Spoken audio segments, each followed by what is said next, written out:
Hey, I'm Kate Conroy. And I'm Vinnie Savatello. And this is Other People's Business, which is the podcast from the New Jersey Business and Industry Association, the largest statewide business association in the country. We release a new episode every other Wednesday, so be on the lookout for that. Better yet, you should just subscribe. If you subscribe, then you don't need to be on the lookout for it, and it just pops up in your little phone, all perfect and ready to go. Yeah, njbia.org/subscribe. It's perfect. Yeah. Shout out to New Jersey Manufacturers Insurance Group. They do home, auto, and workers' comp, and they're the official sponsor of the show, so check them out if you need some updated coverage. And I think that's all my talking points. That you got the subscribe, you got the we air every other Wednesday.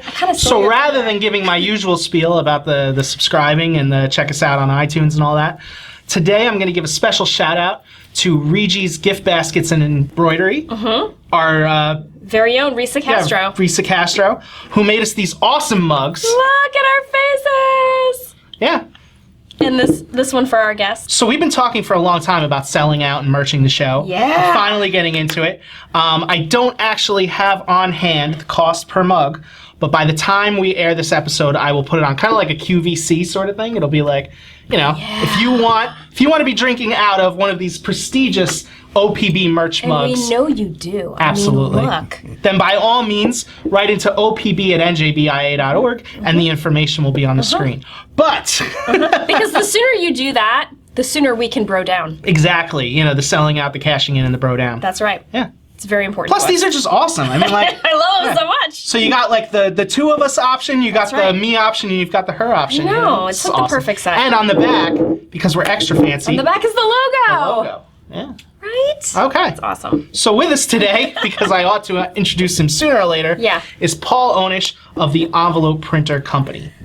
So say hi, let the audience hear your voice. Hello, everybody. Hi. Nice to be here. Thank you for letting me come and talk about new technologies for small, medium businesses. We're so excited to have you here today. Yeah, this is going to be a unique episode because normally the companies that we bring on the show are NJBIA members who are, actively in business. Now, you are an NJBIA member. That is correct. But you're not 100% rolling in business yet. Correct. So we're going to let you talk about that. But Kate, first, the icebreaker today is, what is your favorite holiday? I have to say Thanksgiving. That's the time when You stole mine. I'm sorry. That's okay. The time. There's only so many options. I mean, I'll let you. That's the time when, whether it be once or twice a year, all the family is together at the table, stuffing themselves, but having great conversation and bringing their thoughts back to what's been happening with their family and kids over the past year. It's really important to me, and as it was to my mom and dad earlier in my life. I would have to agree with you. All of that, plus no additional pressure of gift giving, and is this going to be the right thing? Did I spend enough? Are they going to hate it? Are they going to return it? Like, all of that is just not even part of the conversation. Very true. But it comes at the cost of, the pressure of cooking well. And if you're not the one doing the cooking, then knowing that you threw that all on someone else. That's true. There is a little bit of, household passive aggression. I just made that up. In the Conroy household? I would have to assume in a lot of households. Sure. But you're absolutely right. It usually falls to some woman or maybe two or three women who throw together the meal and then the cleanup. It doesn't just have to be a woman. One of our coworkers, Steve Wilson, I look forward to hearing him talk about his Thanksgiving spread every year. You are totally right. I salivate he can start talking about it. Doesn't even have to, And you hate Thanksgiving, so that's amazing. Yeah. But I think in many households, it usually falls to a woman. And the pressure of getting it right and the in-law component. I remember when I hosted Thanksgiving for the first time as a married person in my new house, and my in-laws were there, and I had a great relationship with them. I love them. It didn't matter that the relationship was great. The added pressure that my in-laws were there just made it thanks just made it that much worse. Do you know what I mean? Sorry if you were Vinnie not watching this on the YouTube version. I just took a drink out of my brand new Kate Conroy mug. I'm sorry. Made me feel so much better. Anyway, so those are my thoughts on Thanksgiving. I would echo all of that except, the additional pressure and lack of pressure The pressure that I like is the cleanup because that's the way I was trained as a kid. Oh, so you're part of the cleanup crew? I am the cleanup crew. How top. High five. That's awesome. Wow. I love it. What about you? Do you help clean up? Of course, yeah. I didn't think that was something that needed to be elaborated on, but yeah. Okay, that's obviously fine. You help clean up. That's fair. Because usually it happens at my house these days, so, Yeah, people come, they, like, wreck the place, and then, Yeah. Actually, we usually do it, like, as it's going, so that by the time everybody leaves, there's really not that much left that has to get done, That's true. Yeah. All right. What's your favorite Thanksgiving Day foods? Mashed potatoes. Mashed potatoes. All right. I could have a plate of mashed potatoes, and that's it. That's it. With gravy and butter. Actually, that's probably up there for me, too. Yeah. Because I'm not a big fan of the turkey and all that, so I probably do load up on the mashed potatoes. The second best is the sweet potatoes with marshmallows on top. Oh, that does sound good. Yeah. That does sound really good. You? All right, so it's like a three-way tie. I make a carrot souffle that is out of this world. And I have a recipe for these sweet potato wedges with like spices on top of them. It is amazing. But the turkey, oh my gosh, you guys, my turkey recipe includes apricot jam and Kahlua. So it's like pulling candy off the turkey as it's cooking and when it finishes. And then you make the gravy out of that and you pour it is unreal. This turkey is unreal. It does sound unreal. Oh, it's so good. I kind of want to make Thanksgiving tomorrow. I would like to make Thanksgiving dinner tomorrow. All right, so for me, it's Halloween. Halloween. Yeah, I mean, we've talked about that on the show before. Yes. I love Halloween. I'm a big fan. So around this time every year, I start watching horror movies and Halloween-themed movies at least like once or twice a week until the big show. But what is your favorite Halloween movie? Did we talk about this already? I think we did with actually our now, not at the time, coworker Jody Grimwald. We talked about favorite scary movies. Mine is Nightmare on Elm Street. Is that your favorite scary movie, though, or your favorite Halloween movie? Is there a difference? Yeah, of course. Okay, go ahead. Tell me the difference. All right, well, I don't watch scary movies. Sure. But if I did, I think that is a genre in and of itself. Actually, what was that? Cabin in the Woods? Okay, yeah. That's a great scary movie. That was funny, yeah. But my favorite Halloween movie would be something... You'd probably like Tucker and Dale versus Evil. I should send you a trailer on that one. I don't know what that is, but it does sound fun. Yeah, it's hilarious, yeah. Oh, what is the scary movie? God, with Ash? Oh, Army of Darkness? Yes, that's a really funny... The Evil Dead? It's a really funny scary I don't movie. like scary Not a big scary Thank movie you. person? I don't like scary movies. I don't like scary I just watched the Pet Sematary remake last night. Not bad, But no, there's another scary movie or Halloween movie, and it's not coming to me, so I'm gonna let it pass. Nightmare Before Christmas is pretty good too. That's love one that that a lot of people movie. who don't really like scary movies like. But would that be considered a Christmas movie or a Halloween? I think it can go either way. I think you can watch Nightmare Before Christmas every day from Halloween to Christmas if you so choose. And in between, there's no reason why you can't watch it in March. Oh, it's the zombie movie with Zombieland. No. Oh. No, You'd like that too. That was really funny. with Simon Pegg. Oh, that was the one you picked then, Shaun of the Dead. Yes! You like how I can remember that? Yes! Shaun of the Dead. That is my favorite Halloween movie. Wow. Okay, Yeah. this one. But yeah, so Halloween is my favorite holiday. I love I love trick-or-treating. I can't do it now because I'm older, but I like giving the candy out to Chloe. kids. We did that last year. Yeah. She dressed up as Little Red Riding Hood. It was adorable. Yeah, it was. Yeah. I remember those pictures on Facebook. So I'm looking forward I haven't actually put any thought into what she's going to be this year, or me for that matter. And usually I've got that locked down in like July. I can't believe this is. I know. You're late to the game. I am. But yeah, if you remember a couple years ago when I dressed up as like the giant penguin and we brought the costume in here for Yes. Nicole, I had basically picked that out like a week before Halloween. It was basically, I just went to the Halloween costume shop. I was like, let's find something that will fit that's like kind of funny. And that's what I picked. That's really good. Yeah. I like it. But okay, so anyway, Seriously. Paul, tell us about what you do. Yeah, tell us what you do. Well, my company is a design engineering company, and we have been in the business for over 40 years, working mostly with computer printer products. We have received many patents for those items, and most recently, one of our clients came to us and said, we have an issue. We need to print a lot of envelopes quickly, and we don't want to put labels on them and stamps. So I went back to the office and started talking to my team about what it is that we were able to do. We did some research, finding out that the desktop printers that are available to most people handle 20 to 30 envelopes in a cartridge underneath the front, and the paper bends 180 degrees, goes in the front, comes back out the front, so the paper's got to get wrinkled and crinkled most of the time. We thought about a way of having the envelopes stack up in the rear of the printer, go flat into the print mechanism, and then pop out the front.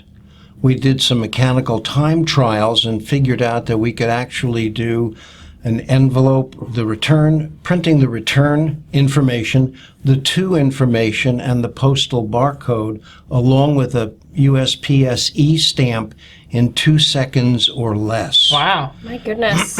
Which would probably quarter the time it takes to print a regular envelope through the usual 4-in-1 printer mechanism, which only handles about 20-25 envelopes at one time. We then told this to our client prospect, and he said, I'd be interested if you could build it. And so what we did was we spent a couple of months designing and developing it on paper, finding out the necessary equipment and components that we needed to have in order to put this product together. We worked with our lawyers, for our patent attorneys, to determine whether or not we had a patent possibility here. And after a month worth of research that they did, they came back to us and said it is definitely a patentable item, because there's nothing that's this size, meaning basically 16 inches by 16 inches, that sits on a desktop, that can in fact hold 250 envelopes at a time as a minimum, and print envelopes at the rate of 1 every 2 seconds, including the address information and the postal barcode and stamp. I gotta tell you, I'm shocked you got that patent. Like, it surprises me that it is 2019 and this wasn't invented in like 1996. It's probably a product that the normal printer manufacturer should have considered as an ancillary printing product to their typical desktop printers that they had. And of course, we thought about this, but poo-pooed it back in the early 2000s because we were too busy designing other items for the computer industry. And the small to medium businesses in the United States, of which there's close to 22 million of these SMBs, people who are accountants and lawyers and calligraphers who do wedding invitations and bar mitzvah invitations, and people who do real estate mailings and things of that nature, spend hours a week putting on stickers and then putting it through a postage machine. It's insane. Well, not just the time. I mean, you had mentioned the wedding invitations.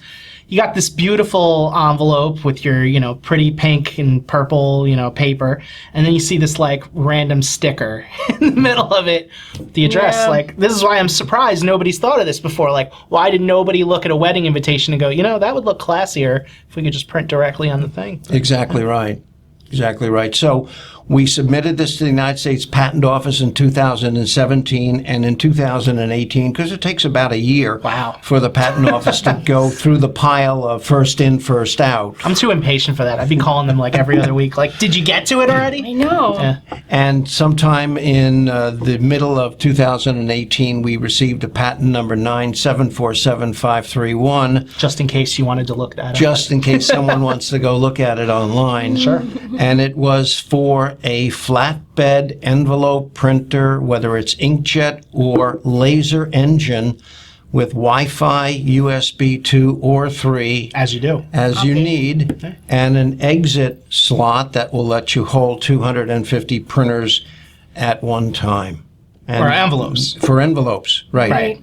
Because you said 250 printers. I'm imagining one printer holding 250 other printers. 250. It's okay. It's all right. We got you. Yeah. We knew what you meant. At one time. And then there are options also to put in wide manila envelopes that are typically 9.5 inches wide by 14 inches deep, so that you can send out large brochures where you certainly cannot stick those in a number 10 envelope. No. The advantage there again, it won't print in 2 seconds because it's typically 3 times the length or depth of the envelope, but you will be able to generate one of those every 6 seconds.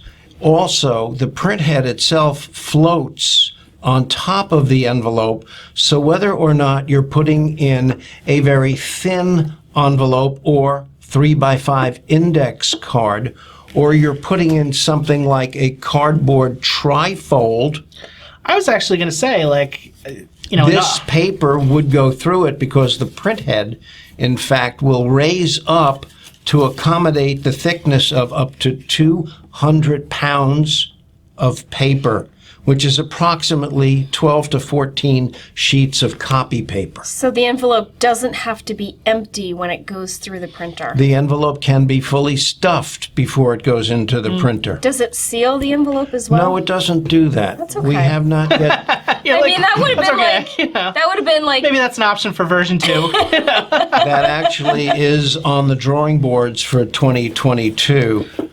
I was actually just thinking, like, it sounds like it doesn't necessarily have to be an envelope that goes into this thing.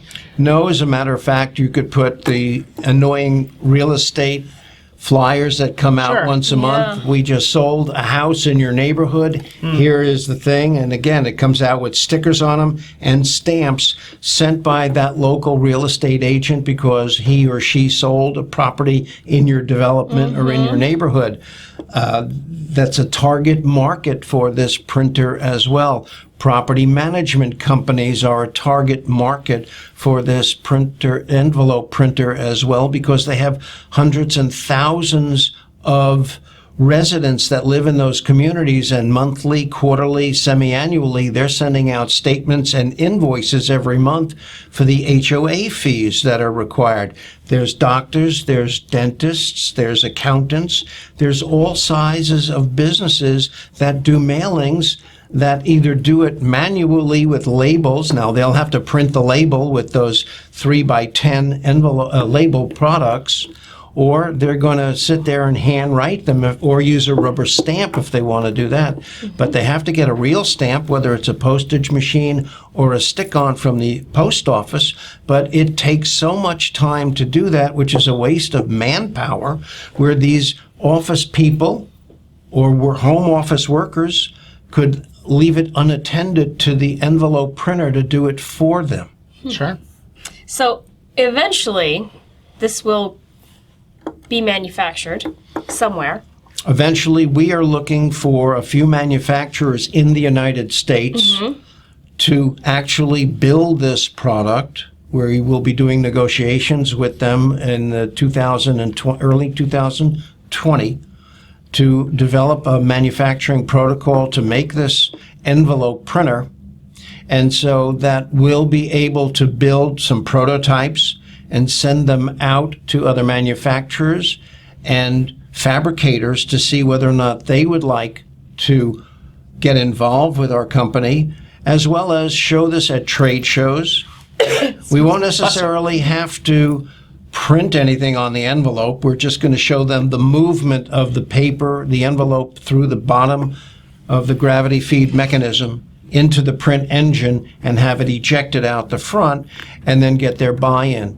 We want people to come to our website, which is www.theenvelopeprinter.com, and answer a questionnaire that's there that will enable us to understand what they're looking for with regard to their envelope printing needs. We've already got several companies that have indicated they could use several hundred printers for their businesses.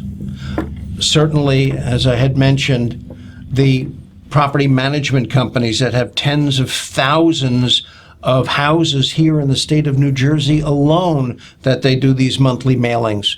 And it takes them 3, 4, 5 hours a day for a day or 2 or 3 to dedicate a person to take care of this problem that they've got. They are even willing to spend up to $1,000, one of our company prospects has said. Whereas we don't think that's a fair price. We think somewhere in the middle hundreds would be more in line with what this product can do to eliminate the manual labor involved in processing these envelopes for their people. Sure. I've been thinking about it from like an arts and craftsy kind of a position. Like, if it can take things that are like, pretty big, then you could almost put like cardboard in there or something, right? Well, technically, again, if the cardboard is under 200 pounds, it has a thickness, which could very well, in English, be called 1/4 of an inch. Right. However, that being said, we'll have to do it in millimeters for the real world. Yeah. It could technically take in thick cardboard. It could, if it were thin, bubble pack thing for putting oh my gosh, I never even considered printing on bubble. Also, can you imagine we could like have bubble wrap with our logo on it? Well, not bubble wrap, but the bubble envelopes. Oh, yeah. Sorry, the bubble. My mind went in like 30 different directions there. That would be amazing. But those very thin postal bubble envelopes could fit in there also. Sure. But I don't want to bring this up as the focal point of the printer, but to say version 3. Version 3 would be printing restaurant menus on a daily basis. And they may only need 20. They may need 50, they need 100. They're going out to a printer at their local corner printing press company to print them, but they like them to be durable and sturdy. And you can't do that quickly enough with the normal desktop printers. Sure. Because that paper the paper doesn't want to bend, and our printer does not bend the material going in from the rear through the print engine out the front to the catcher. Yeah. I mean, I know my printer at home, like, I put anything in there that's not just your standard piece of loose paper, and it jams. So True. This would be cool. True. Same. I actually don't even have a printer at home anymore because it just was too frustrating. Yeah. Yeah, so I just quit using it until the ink just dried up and I had to just chuck it. It's terrible. All right. Well, that was educational and so interesting. I think we're going to take a quick break, and when we come back, we're going to play a game. Cool. All right. Great. Thank you.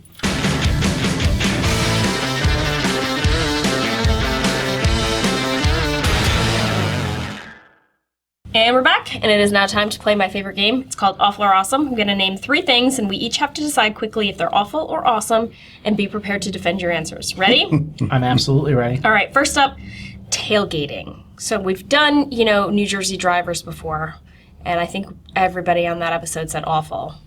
But we've never done a specific bad behavior like tailgating before, so I'm guessing awful.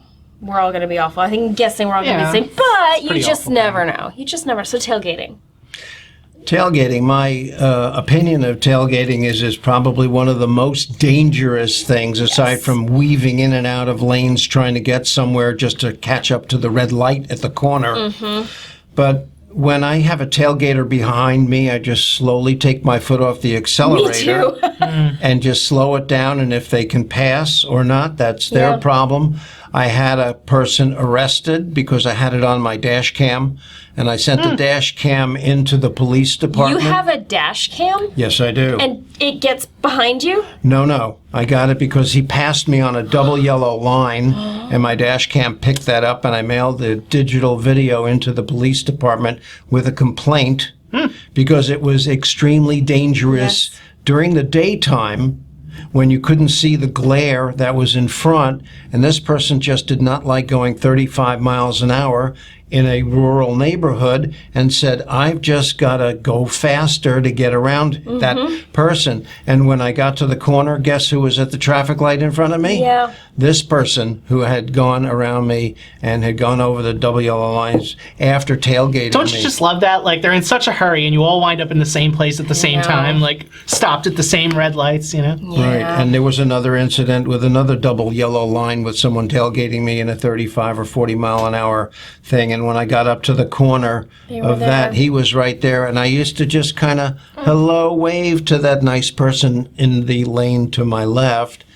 And that person, no doubt, typically ignored me and drove on when the light changed. His complaint, the police officer said, was he had to go to the bathroom. He had to get there quickly. So why didn't he go through the red light that he was sitting at when he was next to Break me? one law, break them all. Yeah, exactly. In for a penny, in for a pound.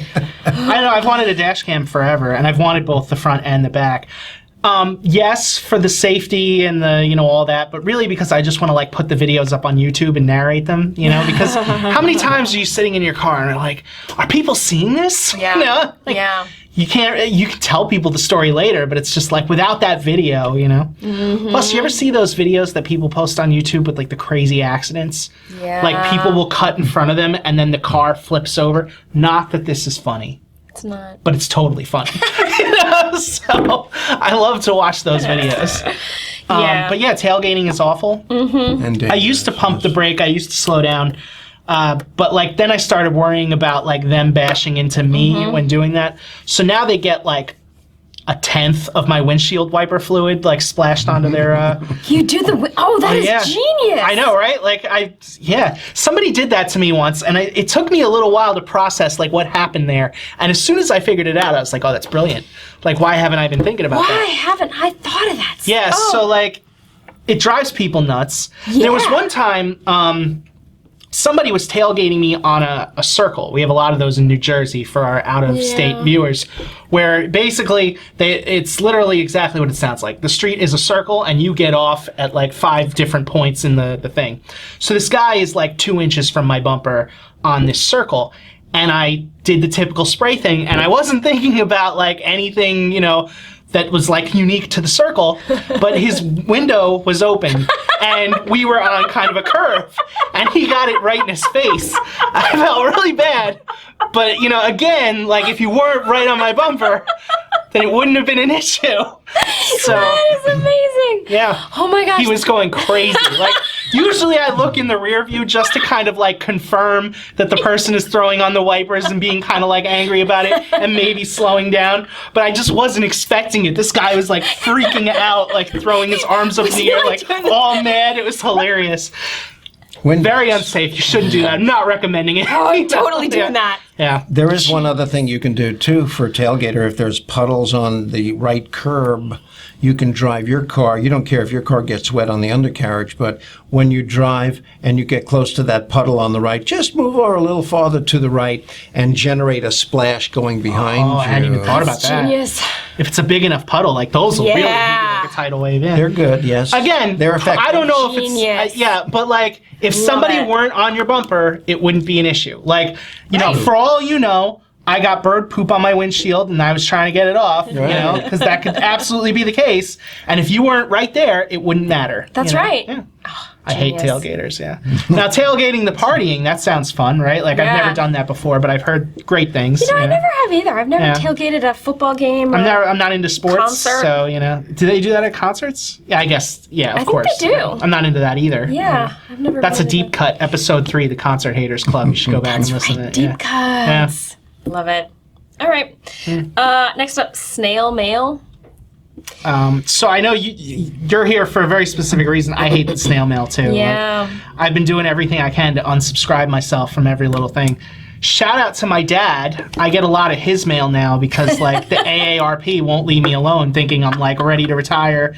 I get a lot of stuff about like signing up for Medicare, and I'm just like, dude, I'm a millennial. All right, Yeah. let it go. Yeah. It's gonna be a while. Okay. But yeah, drives me nuts. Actually, snail mail for me is good because it gives me the opportunity to see who is using those postcards true. and envelopes and putting stickers. I've gotten mail from senators in New Jersey and assembly people in New Jersey that use the from, the to, and a manual stamp. Wow. And they have people in their office wasting their time putting stickers on an envelope soliciting for funds for their election. Probably they're unpaid interns, so they don't care. But that is awful. Yeah, I'm probably just going to start collecting all my mail in a big pile, give it to you, potential client It's a list. That'll great be prospect great. list. There you go. I love it. That's Exactly. actually the only kind of snail mail I get anymore as well. It's all just large, shiny postcards asking me to do something or not do something or vote a certain way or buy something stupid. Yeah, snail mail. I'm not a big fan. Yeah, it's kind of funny. Like, email more or less replaced snail mail, and then social media kind of replaced email. Yeah. I haven't gotten an email from one of my friends in, like, I don't even know how many years. Do you remember forwards? Well, I mean, we do it in the office a lot. So No, but like the email joke. There's a joke and then a punchline, and people would like forward it to their whole Friends, right? Yeah, it used to be. You mean kind of like a chain letter kind of thing? Yes, but without the if you don't do this, you're gonna get hurt kind of. It's the equivalent of me posting a meme on Facebook today. 20 years ago, you would just forward we would that just to her? forward that, and we weren't clever. We didn't have memes. We just had like the long text joke and then the punchline at the bottom. I do kind of remember those emails. Yeah. I mean, I'm so glad that doesn't exist anymore. but yeah, email replaced snail mail, and now social media has replaced email, kind of. Maybe, and maybe texting is more or less replacing social media. I don't know. Yeah, I would buy that. Yeah. I would buy that. All right, last one. We were just going to do dessert, but then we just decided that would be obviously awesome. Obviously, dessert is awesome. Awesome. So, right. favorite dessert. Okay. Favorite dessert. So, anybody want to go first? I'm a big Rice Krispie treat guy. Oh, for real? For real. Wow. So I'm going to give a shout out to my wife, Tara. She makes like a big sheet cake of it, and you cut it up. But if I can get to it before it gets cut up, before I'm technically supposed to be eating this, Take the whole I could sheet. technically, I'm not going to say I've ever done it. I could totally just like eat the whole thing in one sitting. It's basically cereal. Yeah. It's basically just, I like how you're cereal. justifying Milk, it for which me. is marshmallows or milk. That's There you right. go. And That's sugar. exactly right. A little Sugar, bit and of sugar. all the cereal I eat has like a heap ton of sugar in it anyway, so... Yeah, I like how you've given me this justification. The next time I'm like eating half a pan of Rice Krispie treats, I will think cereal. about this before I start crying in my own shame. Don't ever. No, it's perfectly fine. Sure. Completely justifiable. Okay.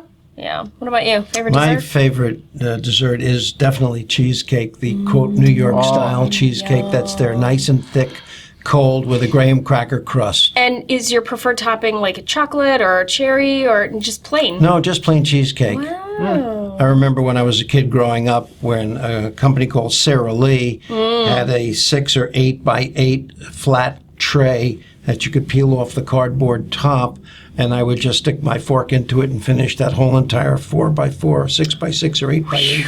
And that would be my dinner for the whole day. Oh my God. By all means, take a, I felt you kind of struggling there. You can take a sip from your brand new Vinnie and Kate mug. Thank you. How about you, Kate? Love it. Okay, so it used to be creme brulee, and I am still a gigantic fan of creme brulee. I love the top, it gets broiled or whatever, and the custard, I love it. But recently, I had lunch at Seasons 52. And have you ever had an... Yeah, and then there are 8 different little Yes, packets. they come up with this, like, the shots of... Yes, very clever marketing on And that. they don't... Okay, I've always thought that it is such a waste of time for a wait person to say, would you like to see the dessert menu? I think you should just bring the dessert menu. You'll sell way more desserts that way. And even better is to just bring all of the little shot glass toppings and options. Anyway, so that's what they do. I always get the same one, and it is my absolute... If I could live on this dessert, I would. It's the pecan pie custard thing. I don't even know what it's called, but it is... I guess you don't have to. They bring it around. Amazing. That's right. That's exactly right. I don't need to know the name of it, because they name them all, and it's usually at the last. I'm like, that one's mine. I don't need to know. That was so good. And it's a very fall kind of dessert. Like, it's a very Thanksgiving kind of dessert, too. So They try to play it off like because it's only like the shot glass size. You don't have to it's feel not- guilty about it. Oh my Right. God, It's very little. I looked it up once on MyFitnessPal. Don't ruin it for me. No, I go won't. ahead. Go It ahead. ruined it for me. Yeah, but I won't ruin obviously. it. Go ahead. How much? It was exactly the same number of calories as my entire lunch. Wow. Yes, that one little shot. Same as my whole lunch. Yeah. Sadness. On that sad note. Paul, if there was one piece of advice you could give to your younger self, what would it be? I think it has to do with education. Growing up, a lot of people, regardless of their age, don't really do what they should be doing with regard to their homework and understanding and studying. It may very well be that today they don't teach cursive writing and they don't teach grammar in school. They should. But they should, and people later in life, not the millenniums, but the newer, younger crew that's coming up, Gen Z. Gen Z will be using their thumbs and they won't know how to properly speak to people. I think